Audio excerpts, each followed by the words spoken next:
The auditorium lights dimmed, and I thought maybe, just maybe, this would go right. The senior memorial presentation was supposed to honor lost students. My best friend's name was on that list. I sat 3 rows from the back, hands folded, waiting for something respectful. Instead, the screen flickered to life with a video I'd never seen before. My face filled the projection, but it wasn't me speaking. It was cuts, edits, twisted clips of me stumbling in gym class, eating alone, looking down. Text flashed across the screen in bold letters. Nobody! Laughter exploded through the room like a grenade. Students doubled over. Even some teachers smirked. My chest tightened. I stood up slowly, legs shaking, and walked toward the exit. Every step felt like wading through concrete. Behind me, I heard someone whisper, loud enough to cut through the noise. He'll never fight back. That's why he's nothing. I locked myself in the boys' bathroom and stared at the cracked mirror above the sink. My reflection looked hollow, tired. I splashed cold water on my face, gripping the porcelain edge until my knuckles turned white. My name is Miles Graves. I'm 17. I used to have a best friend named Oscar. He died in a car accident 8 months ago. After that, everything changed. People stopped seeing me, or maybe they saw me too clearly and I became an easy target. I wasn't loud.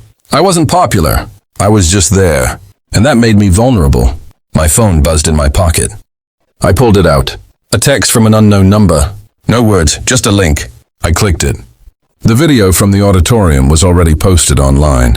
53 views, then 72, then 112. It was going viral inside the school network. My hands trembled.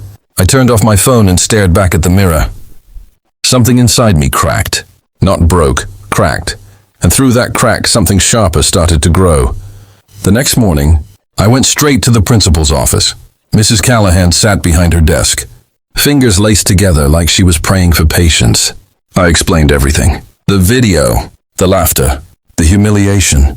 She nodded along, lips pressed into a thin smile that didn't reach her eyes. Miles, she said softly, I understand you're upset. But these things happen during senior year. Pranks can get out of hand. It's not bullying if it's not repeated. I blinked. It's been repeated for months, she sighed.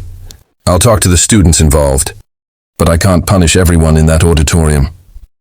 I stood to leave. My jaw clenched. As I reached the door, I glanced back. Through the glass window of her office, I saw Adrian Vega leaning against the hallway wall, arms crossed.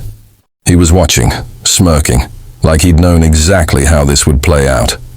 Like he'd written the script himself. And that's when I realized the truth. The school wasn't going to protect me, so I'd have to protect myself. After school, I walked to the memorial tree we'd planted for Oscar.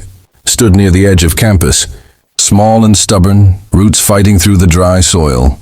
I sat beneath it, back against the trunk, and closed my eyes. The wind rustled the leaves above me. For a moment, I imagined Oscar sitting beside me, cracking some dumb joke. But he wasn't there, and he never would be again. I spoke out loud, even though no one was listening. I won't stay quiet anymore. It wasn't a scream. It wasn't dramatic. It was a promise. Not revenge. Not violence. But something else. Strategy, exposure, change. I pulled out my phone and opened a private browser. My fingers hovered over the search bar. Then I typed, "How to build influence without social status." The results loaded slowly.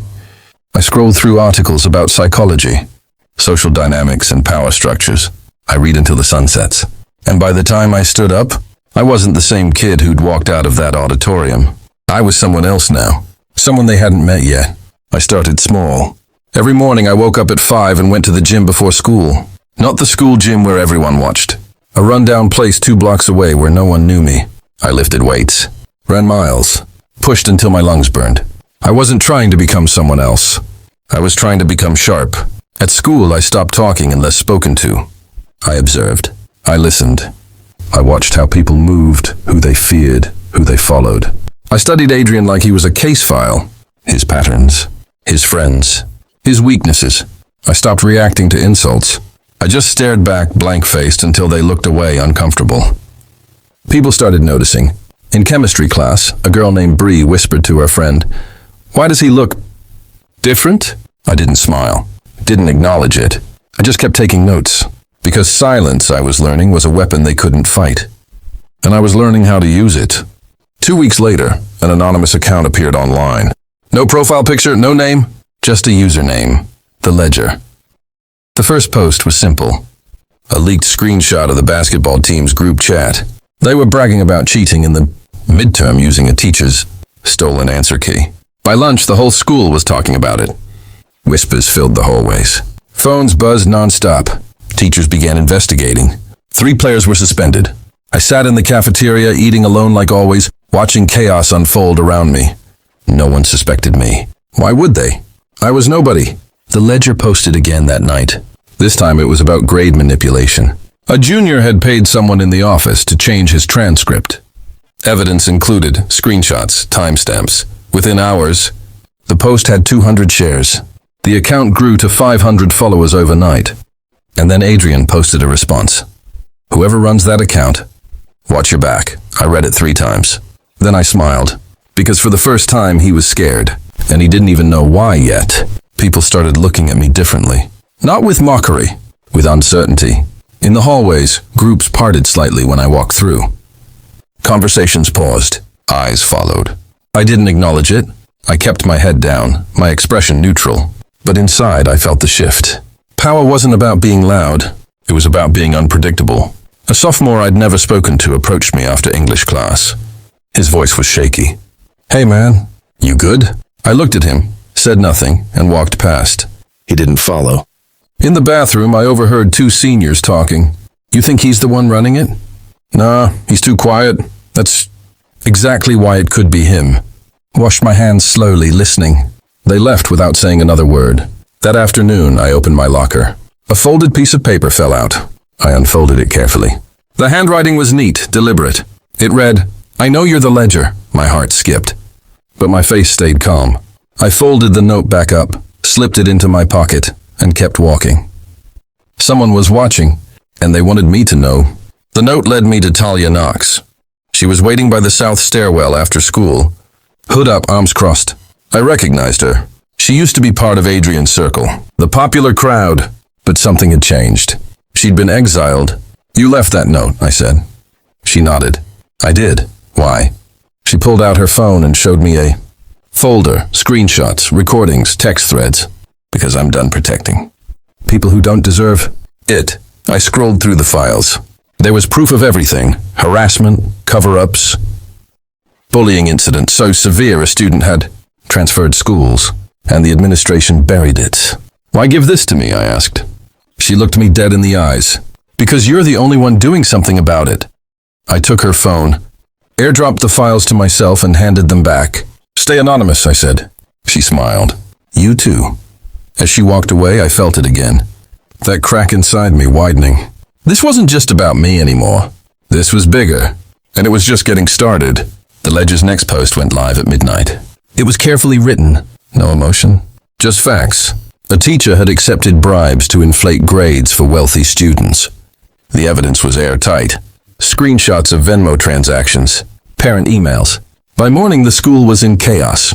The teacher was suspended pending investigation. Students whispered in clusters. Parents flooded the office. Adrian's crew looked shaken. They weren't laughing anymore. They were looking over their shoulders. I walked into the homeroom like nothing had happened, calm, unbothered. But when I opened my locker, before the second period, I froze. Someone had spray painted a single word across the metal in red. Rat. People nearby stared, waited for my reaction. I pulled out my books, closed the locker quietly, and walked to class.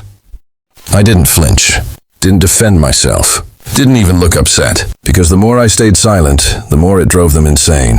And that night, the Ledger's follower count hit 2,000. The cracks were spreading, and I was just getting started. Instead of reacting to the vandalism, I cleaned my locker, scrubbed the paint off during lunch while people watched. No anger, no tears, just quiet efficiency. When I finished, I walked through the cafeteria with my head up. Not arrogant, just present, visible, unshaken.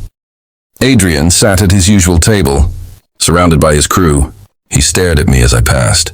I didn't look away, didn't slow down, just held his gaze for 3 long seconds. He blinked first. By the end of the week, something strange happened. People stopped mocking me. They started watching me carefully like I was something. Dangerous, they didn't understand. The ledger didn't post every day. That was strategic. Silence made people nervous. They didn't know when the next bomb would drop. Teachers started being nicer to me. Students asked me for help with assignments. I didn't refuse. I just stayed neutral. Helpful but distant. And every night I checked the account. 2,500 followers. 3,200. The name Miles Graves never appeared. But everyone was starting to wonder. And that was exactly the point. Talia met me behind the library one afternoon. She looked nervous. I have something else, she said. She handed me a USB drive. What's on it? Adrian forged recommendation letters. He paid someone to write them using fake faculty emails. If colleges find out, he loses everything. I stared at the drive. This was nuclear. This could destroy him. Why not release it yourself? I asked. She shook her head. Because they'll come after me. But you're invisible. They can't touch you. I pocketed the drive. Not yet, I said. She frowned. What? Timing matters, I said. If we drop this now, it's just chaos. But if we wait until the right moment... I didn't finish the sentence. I didn't need to. She understood. You're scarier than I thought, she said. I didn't respond. I just walked away. Because she was right. And I was just getting started. 2 weeks later, I got invited to a party. It wasn't kindness. It was bait. Adrian's crew wanted to humiliate me again. Make me the joke. Prove I was still nobody, so I went. I showed up in jeans and a hoodie, hands in my pockets, calm. They offered me drinks. I refused. They tried to get me to play stupid games. I declined. I just stood there, watching, listening, and recording. I clipped a small camera to my backpack strap, hidden, angled perfectly. It caught everything. Adrian bragging about the memorial video. His friends were laughing about other students they'd harassed. One kid casually admitted to vandalizing school property and blaming it on someone else. I stayed for an hour. Then I left. No goodbyes, no drama. Just a quiet exit.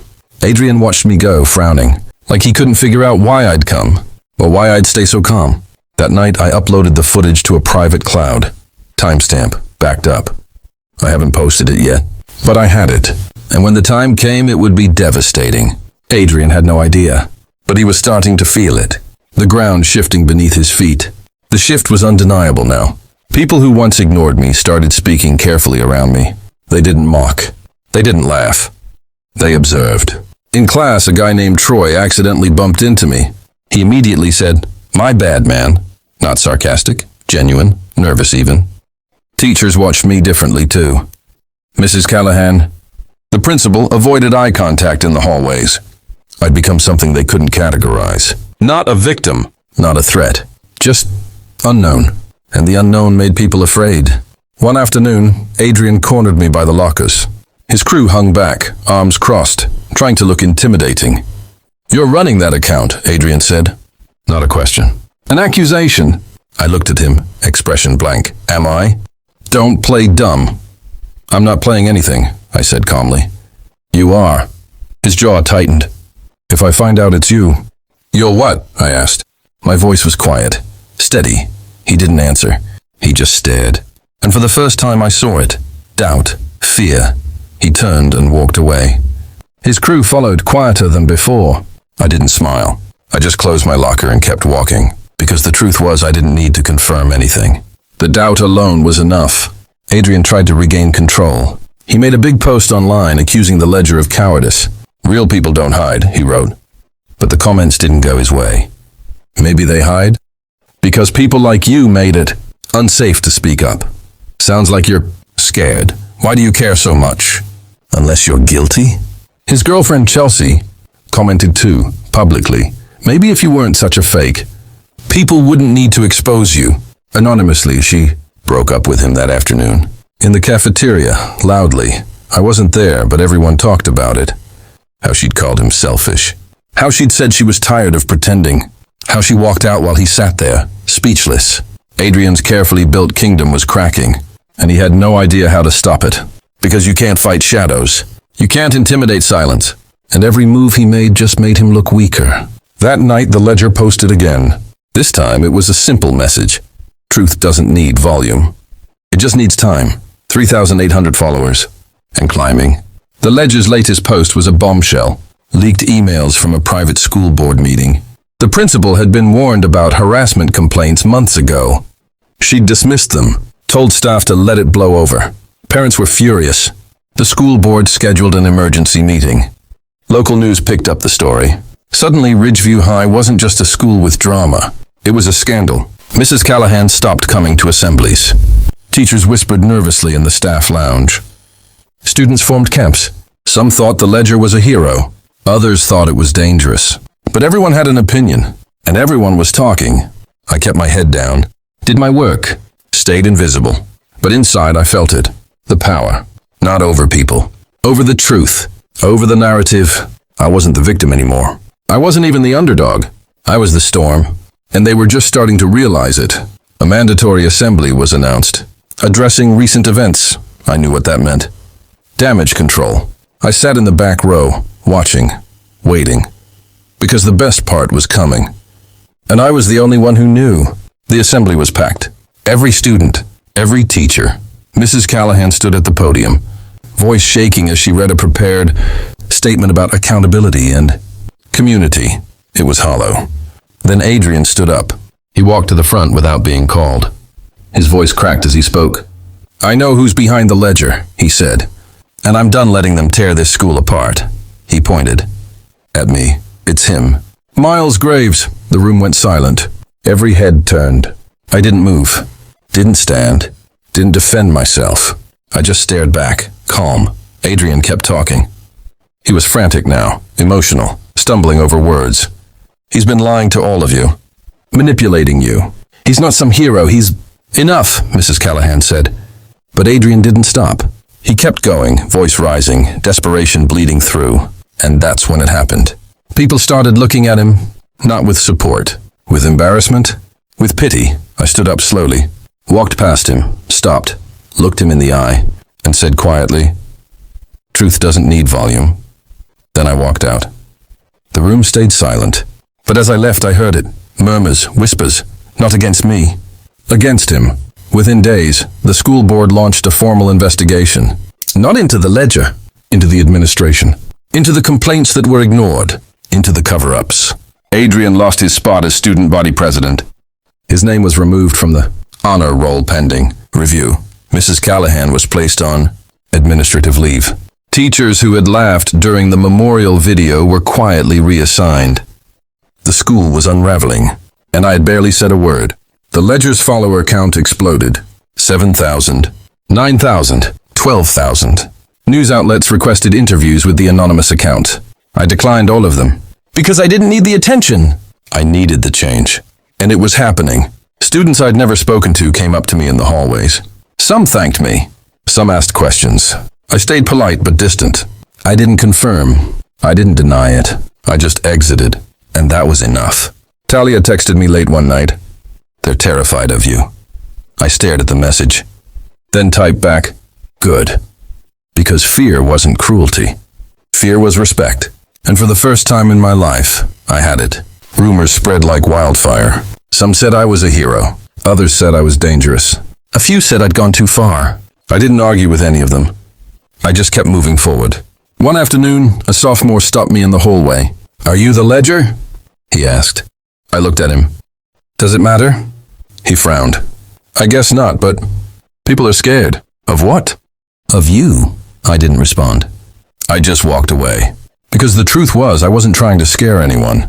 I was just done being invisible. Talia found me after school. "How does it feel?" she asked.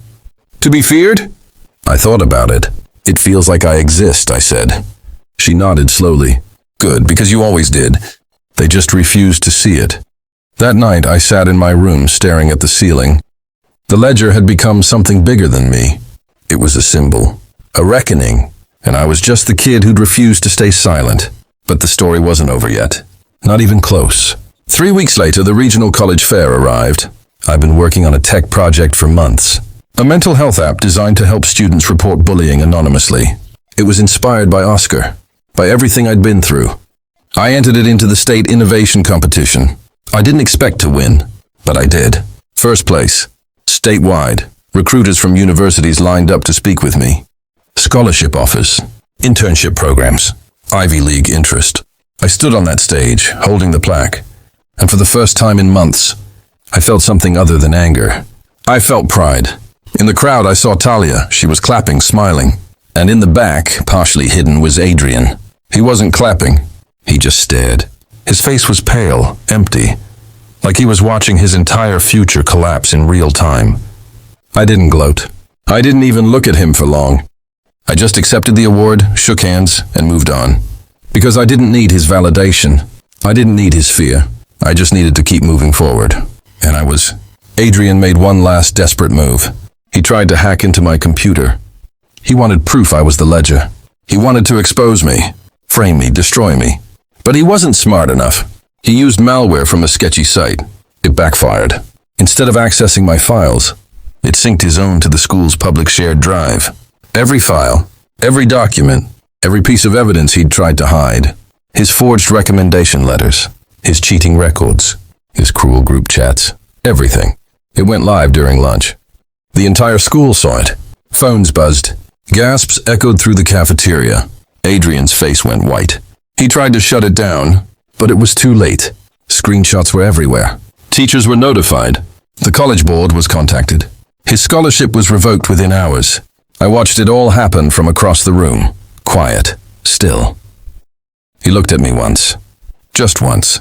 His eyes were filled with something I'd never seen before. Not anger. Not arrogance, just fear. Pure, unfiltered fear. And I realized something. I didn't need to destroy him. He'd destroyed himself. I was just the mirror. Adrian's world collapsed fast. His scholarship was gone. His college acceptance was rescinded. His friends stopped sitting with him. Teachers treated him like a liability. He went from untouchable to invisible in less than a week. I didn't celebrate. I didn't post about it. I just watched. One afternoon, he cornered me in the parking lot.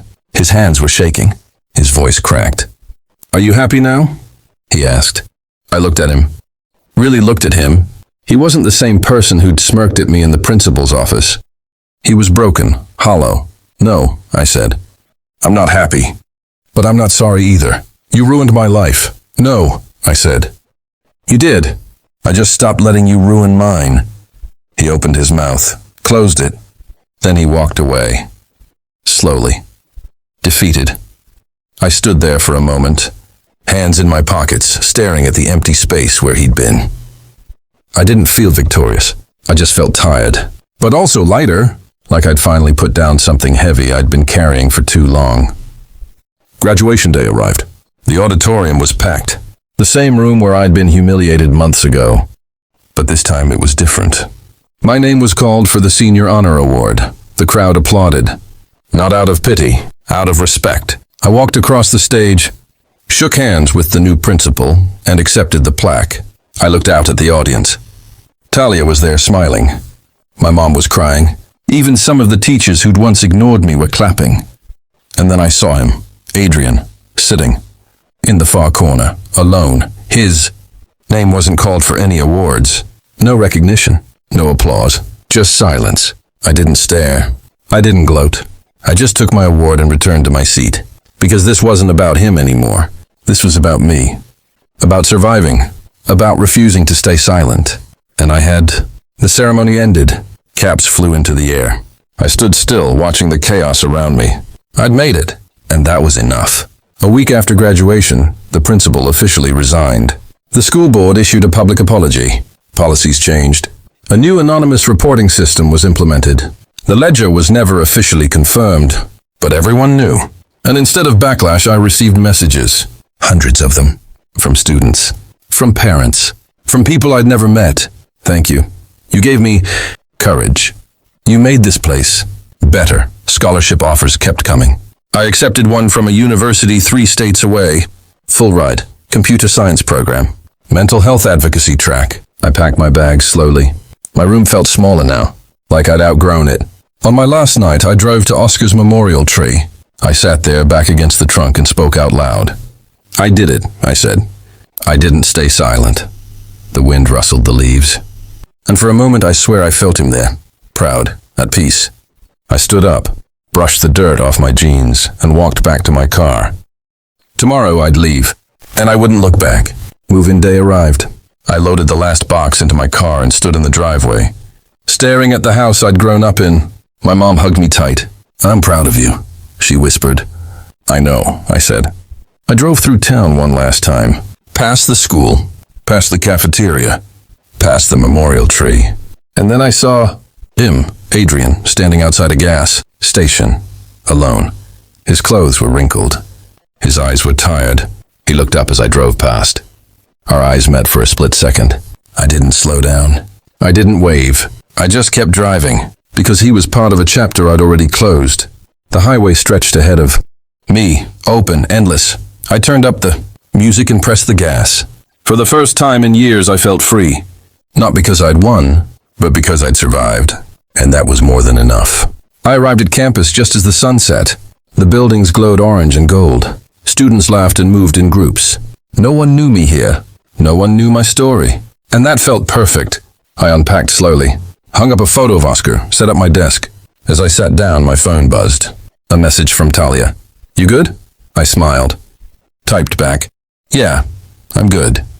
That night, I walked across campus alone. The air was cool.